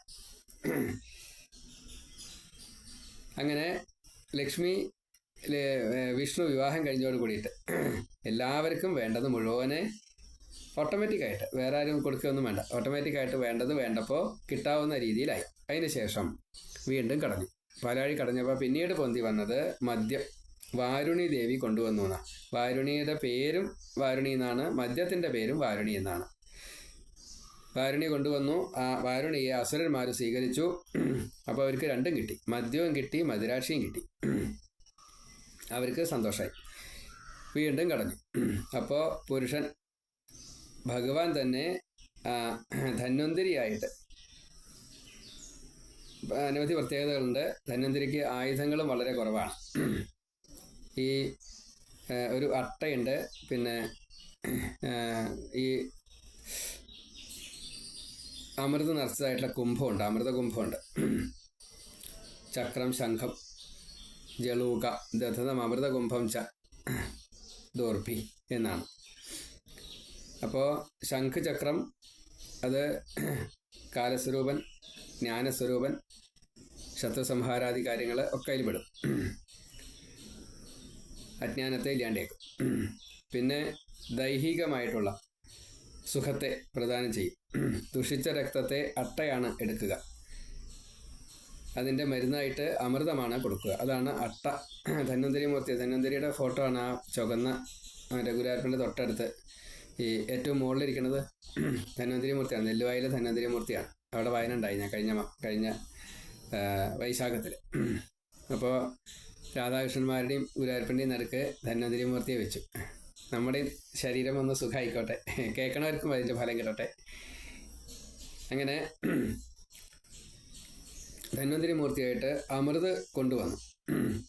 അച്യുത ആനന്ദ ഗോവിന്ദ, ച്യുതി സംഭവിക്കാത്ത ഭഗവാൻ, അനന്തമായിട്ടുള്ള സുഖത്തെ തരുന്നതായിട്ടുള്ള ഭഗവാൻ ഗോവിന്ദ്. ഇപ്പോൾ ഈ ഇന്ദ്രിയങ്ങൾ എന്നർത്ഥമുണ്ട് ഗോവിന്, ഭൂമി എന്നർത്ഥമുണ്ട്. അപ്പോൾ ഈ മണ്ണാങ്കട്ടയായിട്ടുള്ള ഈ ശരീരം തന്നത് അത് ഭഗവാനാണ്. വിന്ദനം ചെയ്തതായിട്ടുള്ള ഭഗവാൻ ഗോവിന്ദൻ. ഇന്ദ്രിയങ്ങളെ തന്നത് ഗോവിന്ദൻ. അപ്പോൾ അതിൻ്റെ സുഖങ്ങളെ മുഴുവൻ അനുഭവിക്കണം. അതിനുള്ള പ്രാർത്ഥനയാണ് അച്യുത അനന്ത ഗോവിന്ദ. ചിലവരെ അച്യുത ആനന്ദ ഗോവിന്ദ എന്ന് പറയും. അവിടെ അച്യുതൻ ആനന്ദത്തെ തരട്ടെ എന്നുള്ള നിലയ്ക്കാണ് ഇന്ദ്രിയങ്ങളിലൂടെ. അത് തെറ്റ് ശരി എന്നൊന്നും പറയാൻ നിവൃത്തിയില്ല. സോ അത് അതിൻ്റെ ഒരു നിയമം ഈ വൈദികമായിട്ട് പറയുമ്പോൾ, താന്ത്രികമായിട്ട് പറയുമ്പോൾ അച്യുത അനന്ത ഗോവിന്ദ എന്നാണ്. അച്യുത ആനന്ദ ഗോവിന്ദ, അച്യുത ആനന്ദ ഗോവിന്ദ. ആനന്ദത എന്നുണ്ട്, ദകാരം മറ്റേ ലോപമായിട്ട് പോവും, അത്രയേ ഉള്ളൂ. അച്യുത ആനന്ദത ഗോവിന്ദ. വ്യാഖ്യാനത്തിൽ അങ്ങനെയാണ്. അച്യുത അനന്ത ഗോവിന്ദ, അച്യുത ആനന്ദത ഗോവിന്ദ. അച്യുതാനന്ദ ഗോവിന്ദ വിഷ്ണു നാരായണ അമൃത രോഗാന്മേ നാശ ശേഷാൻ ആശു ധന്വന്തരേ ഹരേ. 2 രോഗങ്ങളും ഇല്ലാണ്ടേക്കും. അതാണ് ശംഖചക്രമുണ്ട്, ഈ അട്ടയുണ്ട്, മറ്റേ അമൃതമുണ്ട്. അട്ട എന്നുള്ളത് നമ്മുടെ ദോഷ്യത്തെ മുഴുവൻ ഇല്ലാണ്ടേക്കും. ദുഷിച്ച രക്തം അട്ട കുടിക്കുമെന്നാണല്ലോ പറയുക. ദുഷിച്ച രക്തം മാത്രമല്ല, നമ്മുടെ ശരീരത്തിൽ നമുക്ക് ഈ മലമൂത്ര കഫാദികളൊക്കെ ഇതേപോലെ ദൂഷിക്കാറുണ്ട്. രക്തദൂഷ്യം കൊണ്ടാണ് അത് വരിക. അതേപോലെ തന്നെ ഈ വാതപിത്ത കഫങ്ങൾ, അതൊക്കെ ദൂഷ്യങ്ങളായിട്ട് വരും. അതൊക്കെ അട്ടയാൽ ചെയ്യാറുണ്ട്. അപ്പം ഇങ്ങനെ അട്ടയും അമൃതും ശംഖും ചക്രവുമായിട്ടുള്ള ഈ ധന്വന്തിരിമൂർത്തി പൊന്തി വന്നു കഴിഞ്ഞപ്പോൾ അമൃത് കണ്ടുവല്ലോ. അപ്പോൾ അസുരന്മാർക്ക് ആ സമയത്ത് നല്ല ഓജസ്സുണ്ട്, തേജസ്സുണ്ട്, ഒക്കെ ഉണ്ട്. ഇപ്പോൾ ലക്ഷ്മി വിഷ്ണുവിനെ കല്യാണം കഴിച്ച സമയത്ത് സ്വതേ കുറച്ചൊക്കെ കിട്ടിയിട്ടുണ്ട് ഈ ദേവന്മാർക്ക്. എങ്കിലും ജരാനര പോയിട്ടില്ല, അമൃത് കഴിച്ചാലേ പോളൂ. അപ്പോൾ ഈ അമൃത് അസുരന്മാർ വളരെ പെട്ടെന്ന് തന്നെ വിഷ്ണുവിൽ നിന്ന് തട്ടിയെടുത്തു. അതിൻ്റെ ഒരു കാരണം എന്താ കാരണം വെച്ചാൽ, ഇപ്പോൾ പണിയെടുത്തു കഴിഞ്ഞാൽ അതിൻ്റെ കൂലി കിട്ടണം. ആ കൂലി കിട്ടലാണ് ഈ തട്ടിയെടുക്കാൻ ഭഗവാൻ അനുവദിച്ചത്. ലക്ഷ്മി പറഞ്ഞു, കല്യാണം കഴിച്ചപ്പോൾ മറ്റേ ഞാൻ അസത്തുക്കൾക്ക് സാധാരണ ഒന്നും കൊടുക്കാറില്ല എന്ന്. അപ്പോൾ ഭഗവാൻ പറഞ്ഞ എന്താ, കൊടുക്കണം എന്നാണ്. അപ്പോൾ ഇവർ കൊടുക്കല്ലാണ്ടായി, എടുക്കുകയാണ് ഉണ്ടായി. അത് അസുരന്മാരൊക്കെ അങ്ങനെ തന്നെയാണ്, എടുക്കുകയുണ്ടായത്. അപ്പോൾ ഈ അതിനെ എടുത്തു. ആ എടുത്തതിനെ അവിടെ കൊണ്ടുപോയിട്ട് വീതം വയ്ക്കാൻ, ഇവിടെ അനുഭവിക്കാൻ നിവൃത്തിയില്ല, യോഗമില്ല. ലക്ഷ്മി അത് കൊടുക്കില്ല. അപ്പോൾ തമ്മിത്തല്ലായി. ഞാൻ ഒളമ്പാം, നീ ഒളമ്പാം, ഞാൻ ഒളമ്പാം, നീ ഒളമ്പാം. അപ്പോഴാണ് ദേവന്മാർ ഭഗവാനോട് പറഞ്ഞത്, ഇനി എന്താ ചെയ്യുക, ഞങ്ങളെ രക്ഷിക്കണേ എന്ന് പറഞ്ഞു. അത് കുഴപ്പമില്ല, ഞാൻ അപ്പോൾ ശരിയാക്കി തരാം എന്ന് പറഞ്ഞു. ആ ഗോപിക്കുറി ഭഗവാൻ അതിൻ്റെ മുകളിലത്തെ വാലിങ്ങോട്ട് മാച്ചു, പൊട്ടാക്കിയിട്ട് മാറ്റി. പിന്നെ ഉത്തരീയ എടുത്തിട്ട് സാരി പോലെ ഇട്ടു. അവിടെ ചെന്നപ്പോൾ ഇവർ തമ്മിൽ തല്ലുകൂടിക്കൊണ്ട് നിൽക്കുകയാണ്. അപ്പോഴാണ് മോഹിനി ആയിട്ടുള്ള മോഹിപ്പിക്കുന്ന തരത്തിൽ ഭഗവാൻ അവിടെ ചെന്നത്. അവിടെ ചെന്നപ്പോൾ എല്ലാവർക്കും ഈ മോഹിനിയോടായി താല്പര്യം. മോഹിനി പറഞ്ഞു, എന്നെ അത്ര വിശ്വസിക്കേണ്ട, ഞാൻ പുംസ്ഥലിയാണ്. ഏത് ജീവനാണോ എന്നെ ആഗ്രഹിക്കുന്നത് ഞാൻ അവരുടെ അടുത്തേക്ക് പോവും എന്നാണ് പറഞ്ഞത്. അസുരന്മാർ കേട്ടത് എങ്ങനെയാ വെച്ചാൽ, എല്ലാ പുരുഷന്മാരെയും ഞാൻ സ്വീകരിക്കും എന്നാണ്. ആയിക്കോട്ടെ, എന്നാൽ എന്നെ സ്വീകരിക്കും. അപ്പോൾ തമ്മിത്തല്ലായി. ആവശ്യം എന്താ വെച്ചാൽ അത് പറയും, എന്നിട്ടാവാൻ ബാക്കി സ്വീകരിക്കണോ വേണ്ടതെന്നല്ല. അപ്പം ഞങ്ങൾക്ക് ഈ അമൃതം ഒന്ന് ഉളമ്പി തരണം, ഞങ്ങൾക്ക് അത് കഴിക്കണം, അതിന് വേണ്ടിയിട്ടാണ്. അത് ഭവതി ഉളമ്പി തന്നാൽ മതി എന്ന് പറഞ്ഞു. അപ്പോൾ ഞാൻ അത്ര വിശ്വസിക്കാൻ പറ്റാത്ത ഒരാളാണ് എന്ന് പറഞ്ഞപ്പോൾ കൂടുതൽ വിശ്വാസമായി. അപ്പോൾ പറഞ്ഞു, എൻ്റെ ഈ ചട്ടുകം കൊണ്ട് ഉളമ്പുമ്പോൾ എനിക്ക് അത്ര ഉളമ്പി ശീലമൊന്നുമില്ല. അപ്പോൾ ലേശം അധികാവുകയോ കുറവാവുകയോ ഒക്കെ ചെയ്ത് കഴിഞ്ഞാൽ, സ്നേഹം അങ്ങനെയാണ്. സ്നേഹവും അതെ, ഈ വസ്തുക്കൾ കൊടുക്കുമ്പോഴും അതെ, ചിലർക്ക് 10,000 കൊടുക്കും, ചിലർക്ക് 1000 കൊടുക്കുള്ളൂ. 1000 കിട്ടിയാലും 10,000 കിട്ടിയാലും ഇവിടെ വേണ്ടത് അനുഭവിക്കാനുള്ളത് ഉണ്ട്.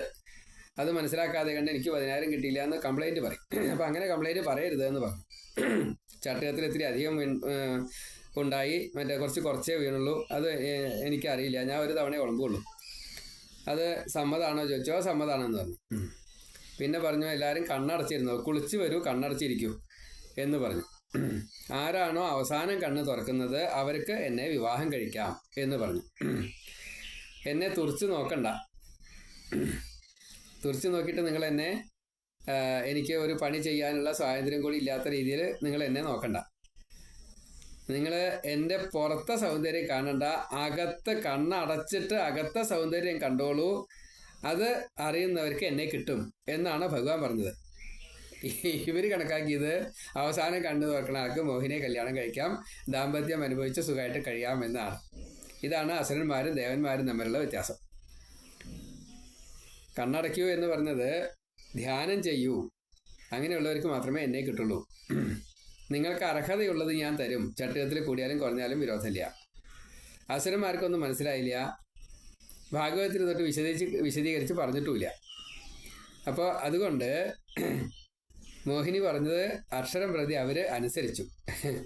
2 പന്തിയായിട്ട് വെച്ചു. ദേവന്മാർക്കൊരു പന്തി, അസുരന്മാർക്ക് മറ്റേ പന്തി. ദേവന്മാർ കുടുക്കുറുത്ത കാര്യങ്ങളൊക്കെ വേണം കഴിക്കണ സമയത്ത്. ദേവന്മാരുടെ ഇലയിൽ മാത്രമേ മോഹിനി വിളമ്പിയതുള്ളൂ. എല്ലാവരും ഇല തപ്പിയൊക്കെ ഉണ്ട്, പക്ഷേ ഇലയിലൊന്നും കാണാനില്ല. അങ്ങനെ ഇരിക്കുമ്പോൾ ഭഗവാന്റെ ഒരു സുന്ദര രൂപത്തെയൊക്കെ വിസ്തരിച്ച് അവിടെ പറഞ്ഞിട്ടുണ്ട് കേട്ടോ. അങ്ങനെ ഈ അമൃത് കൊടുക്കണ സമയത്ത് അസുരന്മാർക്ക് കൊടുത്തില്ല, ദേവന്മാർക്ക് കൊടുത്തു.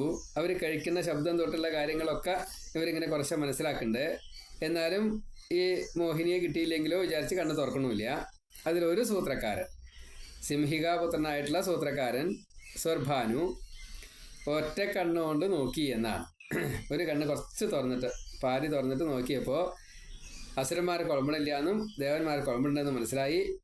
സൂര്യചന്ദ്രന്മാരുടെ നടുക്ക് വെച്ചാൽ കുറച്ച് ഗ്യാപ്പ് കണ്ടപ്പോൾ അതിൻ്റെ ഇടയ്ക്ക് അങ്ങോട്ട് ഈ ഇരിക്കുന്ന സ്ഥലത്ത് നിന്ന് നീട്ടു, ഇലയും എടുത്തുകൊണ്ട് അടുത്ത ആ ഗ്യാപ്പുള്ള സ്ഥലത്തേക്ക് ദേവന്മാരുടെ പക്ഷത്തേക്ക് അങ്ങോട്ട് ചാഞ്ഞു. അവിടെ ചെന്നിരുന്നു. അപ്പോഴേക്കും ഭഗവാൻ അവിടെ എത്തി. ഓളമ്പിയത് അപ്പം തന്നെ കുടുക്കുറുത്തിയൊന്നുമില്ല, അങ്ങനെ അത് കഴിച്ചു. കഴിച്ചോട് കൂടിയിട്ട് സൂര്യചന്ദ്രന്മാർ കാട്ടിക്കൊടുത്തു. ഇത് സ്വർഭാനു എന്നുള്ള അസുരനാണ്, ഭഗവാനെ അമൃത് കഴിച്ചിറക്കണു, വേണ്ടത് ചെയ്യണേ, രക്ഷിക്കണേ എന്ന് പ്രാർത്ഥിച്ചു. അപ്പോൾ സുദർശന ചക്രം കൊണ്ട് സ്വർഭാനുവിൻ്റെ കഴുത്ത് വെട്ടി കഴിഞ്ഞപ്പോഴാണ് അമൃത് കഴിച്ചിട്ടുണ്ട്. അപ്പോൾ മരണമില്ല, അമരനായി. അപ്പം എന്താ ചെയ്യുക? അപ്പം ഖേടപദവി, നക്ഷത്ര പദവി കൊടുത്തു. ആകാശത്തേക്ക് ഗമിച്ചോളാൻ പറഞ്ഞു, ഊർധ്വലോകത്തേക്ക്. മറ്റേ അധോലോകത്തിലേക്കല്ലേ പോവുക, ഇത് ഊർധ്വലോകത്തേക്ക് മുകളിലേക്ക് പോയിക്കൊള്ളാൻ പറഞ്ഞു, കാരണം മരണമില്ലാത്തതുകൊണ്ട്. തലയോട് വെട്ടിക്കഴിഞ്ഞപ്പോൾ തല പുഞ്ച് മുകളിക്കാൻ പോയി. ഈ ചക്രം കറങ്ങിക്കൊണ്ടിരിക്കുക, അത് ഉടലിനെ മുഴുവൻ കഷ്ണാക്കി.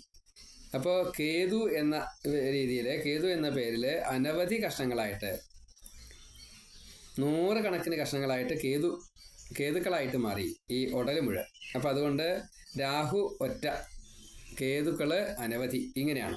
ആ രാഹു കേതുക്കൾക്ക് ഈ ഗ്രസിക്കുക എന്നൊരു ഭാവം വന്നു എന്നാണ്. കാരണം അമൃത് കഴിച്ചു എന്നുള്ള തെറ്റ് അർഹത ഉണ്ടായിട്ടാണല്ലോ ഞങ്ങൾ കഴിച്ചത്. ഭഗവാൻ തന്നെയല്ലേ വിളമ്പി തന്നത്, എന്നിട്ടല്ലേ ഞങ്ങൾ കഴിച്ചത്. പിന്നെന്തിനാ അപ്പം ഈ വിഷമിപ്പിച്ചത്? അതുകൊണ്ട് അത് ശരിയല്ല എന്ന് തോന്നി. അപ്പം അതിന് കാരണം ഇത് ഈ സൂര്യചന്ദ്രന്മാരാണല്ലോ കാട്ടിക്കൊടുത്തത്. അപ്പം അവരോട് കുറച്ചൊരു ദേഷ്യം തോന്നി എന്നാ. അപ്പം അതുകൊണ്ട് അവരെ അങ്ങോട്ട് ഇല്ലാണ്ടിയാക്കിയാൽ ഈ പദവി പലതരത്തിൽ കിട്ടും. ഇവരുടെ ഈ പദവി, ഇവരുടെ ഈ കർമ്മമാണ് പ്രശ്നമായത്. കർമ്മം എന്നുള്ളത് സ്വതേ സർപ്പമായിട്ടാണ് വരിക. അപ്പം അതുകൊണ്ട് സർപ്പങ്ങളായിട്ട് മാറി, സർപ്പബുദ്ധിയോട് കൂടിയിട്ടുള്ളവരായി. അപ്പം അതുകൊണ്ട് അവർ ഈ സൂര്യചന്ദ്രന്മാരെ ഗ്രഹിക്കാൻ ചെന്നു എന്നാണ്. അതാണ് ഗ്രഹണമായിട്ട് മാറിയത് എന്നാണ്.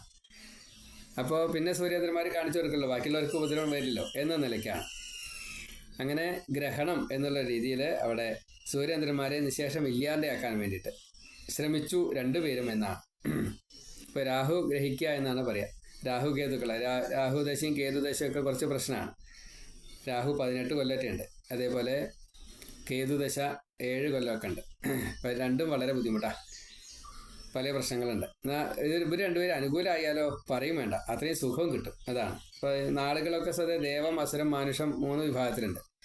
അസുരപക്ഷത്തുള്ള ഈ നാളുകളാണെങ്കിൽ ആ അസുരപക്ഷത്തുള്ള നാളുകൾക്കൊക്കെ എല്ലായ്പ്പോഴും നല്ല കേട്ടോ, ദേവപക്ഷത്തുള്ള നാളുകൾക്കും ചിലപ്പോൾ അനുകൂലമായിട്ട് വരാറുണ്ട്. ഏതായാലും രാഹുകേതുക്കൾ അനുകൂലമായിട്ട് വന്നു കഴിഞ്ഞാൽ പുണ്യം.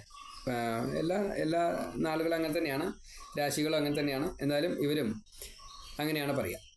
അപ്പോൾ ഗ്രഹണങ്ങൾ ഉണ്ടായത് ഇങ്ങനെയൊക്കെയാണ് എന്നെല്ലാം പറഞ്ഞു. അപ്പോൾ ഇങ്ങനെ നഷ്ടപ്പെട്ട കാര്യം മനസ്സിലായി. അമൃത് കൊടുക്കൽ കഴിഞ്ഞു, എല്ലാ ദേവന്മാർക്കും കിട്ടി, അസുരന്മാർക്കൊന്നും കിട്ടിയില്ല. ഈ സ്വർഭാനുവിൻ്റെ ശിരസറ്റ് രാഹുകേതുക്കളായി. അവർ ഉറക്ക ഈ കാര്യങ്ങൾ പറഞ്ഞു, ലഹളിയും കാര്യങ്ങളൊക്കെ കേട്ടപ്പോൾ അസുരന്മാരൊക്കെ കണ്ണ് തുറന്നു. ബാക്കിയുള്ളവരൊക്കെ വയറ് നിറഞ്ഞ് കാണാണ്ട് നമ്മുടെ ഇലയിലൊന്നും കണ്ടില്ല എന്ന് കണ്ടപ്പോൾ ചുണ്ടിയെടുത്തു. അപ്പോൾ വിഷ്ണു ഈ ദേവാസുര മത്സരം അങ്ങനെ തുടങ്ങണേ ഉള്ളൂ. ആ സമയത്ത് വിഷ്ണു ഈ പാത്രം കയ്യിൽ പിടിച്ച് അമൃതകാലം മറ്റേ അതിലൊന്നുമില്ല, ബാക്കിയുള്ളൊക്കെ സ്വർഗത്തിലേക്ക് കൊടുത്തയച്ചു. അങ്ങനെയാണ്. അപ്പോൾ അത് കാണിച്ചു കൊടുത്തു. അപ്പോൾ ശുണ്ഠി വന്നു. അപ്പോൾ ആരാ ഈ മോഹിനി എന്നുള്ളത് കാണിക്കാൻ വേണ്ടിയിട്ട് ചതുർബാഹു വിഷ്ണു സ്വരൂപത്തിൽ അസുരന്മാർക്ക് ദർശനം കൊടുത്തു. എന്നാൽ അപ്പം മനസ്സിലാക്കിയാൽ മതി ഇതേ ഞങ്ങൾക്ക് അർഹതയുള്ളൂ എന്ന്. കാരണം വാരുണി കിട്ടിയിട്ടുണ്ട്, കുതിര കിട്ടിയിട്ടുണ്ട്, മറ്റു പലതും കിട്ടിയിട്ടുണ്ട്. മുഴുവൻ ലിസ്റ്റ് ഇവിടെ പറഞ്ഞിട്ടില്ല എന്ന് മാത്രമേ ഉള്ളൂ. അപ്പം എന്നാൽ അങ്ങനെയാണ് കണക്കാക്കിയാൽ മതി വെച്ചാൽ കണക്കാക്കാൻ പറ്റിയില്ല. അതുകൊണ്ട് വിഷ്ണുവിൻ്റെ സ്വരൂപത്തെ കാണിച്ചു കൊടുത്തുകൊണ്ട് വിഷ്ണു മറഞ്ഞു. അപ്പോൾ വിഷ്ണുവിൻ്റെ ഈ വിഷ്ണുവിനാൽ രക്ഷിക്കപ്പെടുന്നതായിട്ടുള്ള ഈ അസുരന്മാർ, ദേവന്മാർ, അപ്പോൾ ആ ദേവന്മാരോട് ദേഷ്യം വന്നു. പണി നമ്മൾ രണ്ടുപേരും ഒരുമിച്ച് ചെയ്യുക, നിങ്ങൾക്ക് ഫലം കിട്ടി ഞങ്ങൾക്കൊന്നും കിട്ടിയതുമില്ല എന്ന് തമ്മിൽ തർക്കമായി. അത് വലിയൊരു യുദ്ധമായിട്ട് മാറി. ആ യുദ്ധത്തിൽ എല്ലാവരും പങ്കെടുക്കുകയും ചെയ്തു എന്നതാണ്. പിന്നെ നാരദനും വിഷ്ണു വന്നിട്ട് യുദ്ധത്തെ നിർത്തുന്ന രംഗങ്ങളൊക്കെ അത് നമുക്ക് അടുത്തതിൽ പറയാം. അത് കഴിഞ്ഞാൽ ശങ്കരമോഹനം, അതും കൂടി പറയാനുണ്ട്. ഇപ്പം നമ്മൾ 8 അധ്യായമാണ് ശരിക്കും പറഞ്ഞത്. 9ാമത്തെ അധ്യായത്തിൽ കുറച്ച് കാര്യങ്ങൾ പറഞ്ഞു. അതിൻ്റെ ഏതെങ്കിലും മറ്റേ വിട്ടുപോയതും കൂടി കൂട്ടിച്ചേർത്തുകൊണ്ട് അടുത്ത അധ്യായത്തിൽ പറയാം. സർവത്ര ഗോവിന്ദ നാമസങ്കീർത്തനം ഗോവിന്ദ ഗോവിന്ദ. ഇപ്പം ഈ പാലാഴി മഥനം കഥ പറയുന്നതിൽ കുറേ കാര്യങ്ങൾ കിട്ടാനുണ്ട്. അത് എല്ലാവർക്കും ഷെയർ ചെയ്യുക. അത് ലോകത്തിന് ഉപകാരപ്രദമാകട്ടെ. സർവത്ര ഗോവിന്ദ നാമസങ്കീർത്തനം ഗോവിന്ദ ഗോവിന്ദ. നാരായണ നാരായണ.